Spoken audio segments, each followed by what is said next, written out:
This is going to be a fun comparison. Vivo X300 versus iQOO 15 versus Realme GT8 Pro. All three phones are priced between 73,000 rupees to 76,000 rupees. And a quick note, we are using here the Realme GT8 Pro Dream Edition, which costs 7,000 more than the standard Realme GT8 Pro. If you're not an Aston Martin or F1 fan, you can skip it. The original has the exact same hardware. So for this one, we are treating the Dream Edition as the regular one. Now, the first thing you'll notice is that every phone here has gone flat. But the moment you pick them up, they start feeling very different.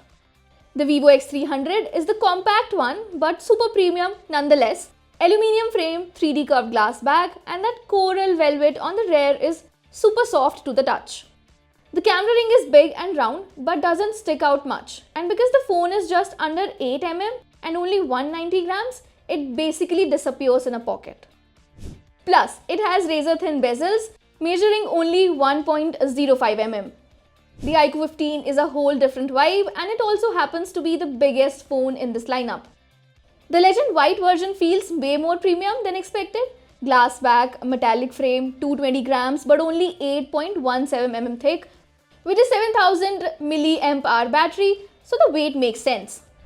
The Monster Halo light sits outside the camera ring now, and again, you get proper IP68 and IP69. The Realme GT8 Pro Dream Edition goes full motorsport. Racing green shade, lime accents, and the iconic Aston Martin silver crest. The standard GT8 Pro comes in blue or white, and it's way more subtle.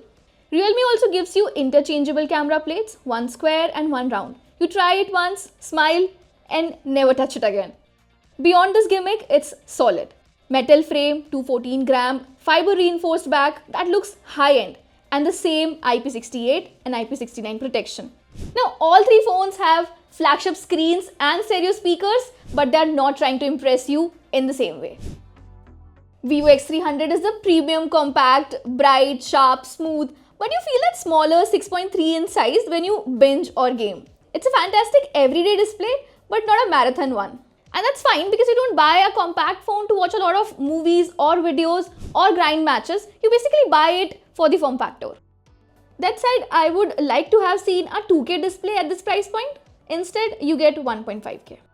iQOO 15 on the other hand goes full cinema mode. Big 6.85 inch 2K LTPO AMOLED, insane brightness, and a 144Hz panel. You won't see 144Hz everywhere. Day to day, the phone stays at 120Hz. But some games like BGMI and Call of Duty Mobile can take full advantage of it. Honestly, this is the binge phone. The gaming phone, the wow phone, and the stereo speakers are also pretty decent. Realme GT8 Pro is the comfort pick. You get a sharp 6.79 inch 2K AMOLED panel that feels fast and responsive. Just like the iQOO, it technically supports 144Hz. The bigger issue is that it's the only phone here using LTPS instead of LTPO. So the display is still great, but at 73,000 rupees, you expect LTPO. All three use ultrasonic fingerprint readers, and they're equally fast and reliable. I didn't get a single failed input on any of them. Haptics are also similar, but the iQOO has slightly stronger and more satisfying feedback. But who wins for the media consumption? Hands down, the iQOO 15. If you want a big, gorgeous screen that makes movies and games feel larger than life. It's also the brightest phone of the three to use outdoors. Alright, cameras. Three totally different approaches, all very capable. Vivo X300 goes all in. 200 megapixel main, 50 megapixel periscope, 50 megapixel ultrawide, 50 megapixel selfie with full Zeiss processing. iQOO 15 keeps it clean. 50 megapixel main, 50 megapixel 3x tele, 50 megapixel ultrawide, 32 megapixel selfie. Realme GT8 Pro goes Ricoh inspired. 50 megapixel main, 200 megapixel 3x periscope, 50 megapixel ultrawide, 32 megapixel selfie, plus Ricoh film modes, which I use more than I thought I would. In daylight, all three look great, but Vivo stays the sharpest. Realme goes slightly warm, iQOO stays cool, and ultrawide is similar across the board. Low light is where Vivo pulls ahead, cleaner highlights, better control of shadows. iQOO stays close, and Realme just boosts everything too much. Telephoto is surprisingly close at 3x and even 5x. Realme starts to edge ahead as you zoom further, but at ridiculous zoom levels, it's all just a party trick. Portraits are a clear win for Vivo. Natural tones, accurate edges, and the Zeiss bokeh just makes every shot look premium.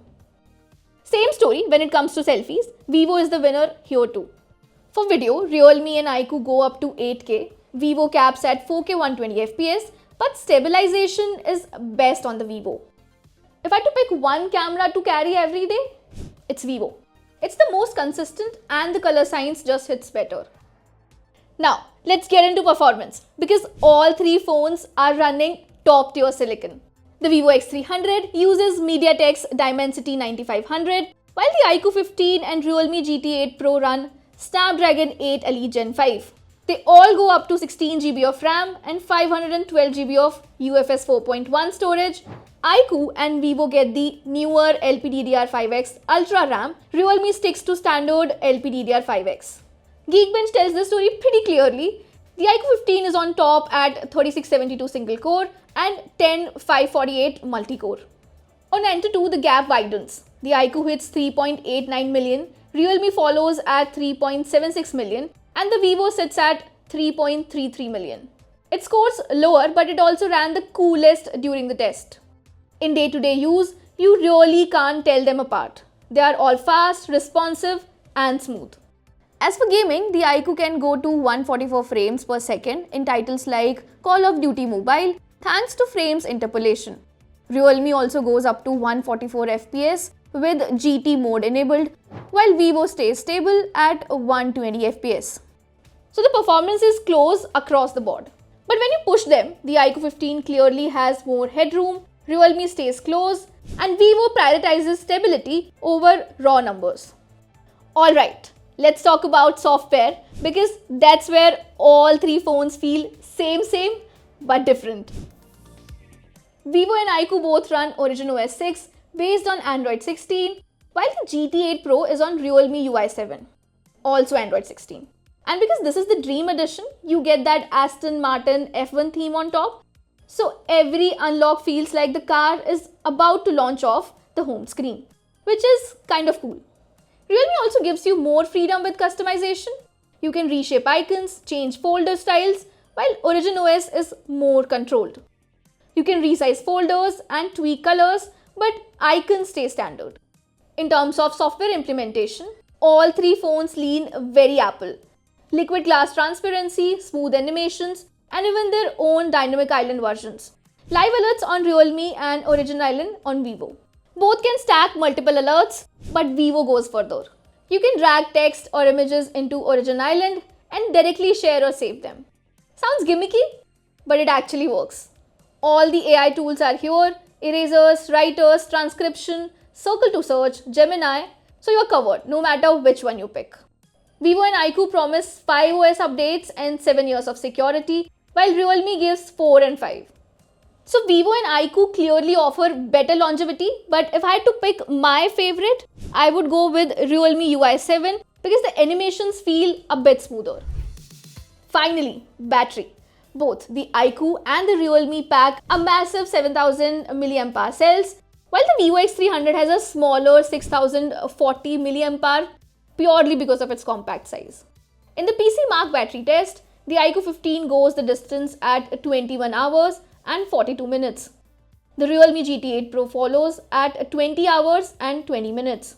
And the Vivo X300 comes in at 17 hours and 32 minutes. And honestly, it's impressive for a compact phone like this, but if you want the best battery performance, it's iQOO 15. It comfortably lasted me 2 days with calls, some gaming and photos mixed in. Charging is where the story flips a bit. The Realme GT 8 Pro does 120 watt wired and 50 watt wireless. iQOO gets 100 watt wired and 40 watt wireless. And the Vivo X300 supports 90 watt wired and 40 watt wireless. In our wired charging test, the GT 8 Pro was the fastest, 0 to 100% in 40 minutes. The Vivo X300 wasn't far behind at 49 minutes, and the iQOO 15 took 52 minutes to top up completely. So after all of that, which one should you actually buy? If you want compact and premium, the Vivo X300 is beautiful. great for one-hand use, and its camera system is the best here.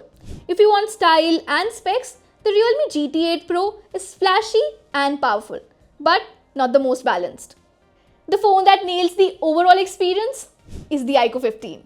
Best battery, most immersive screen, strongest performance, and consistently great day to day. If you want the fewest compromises for the money, that's the one.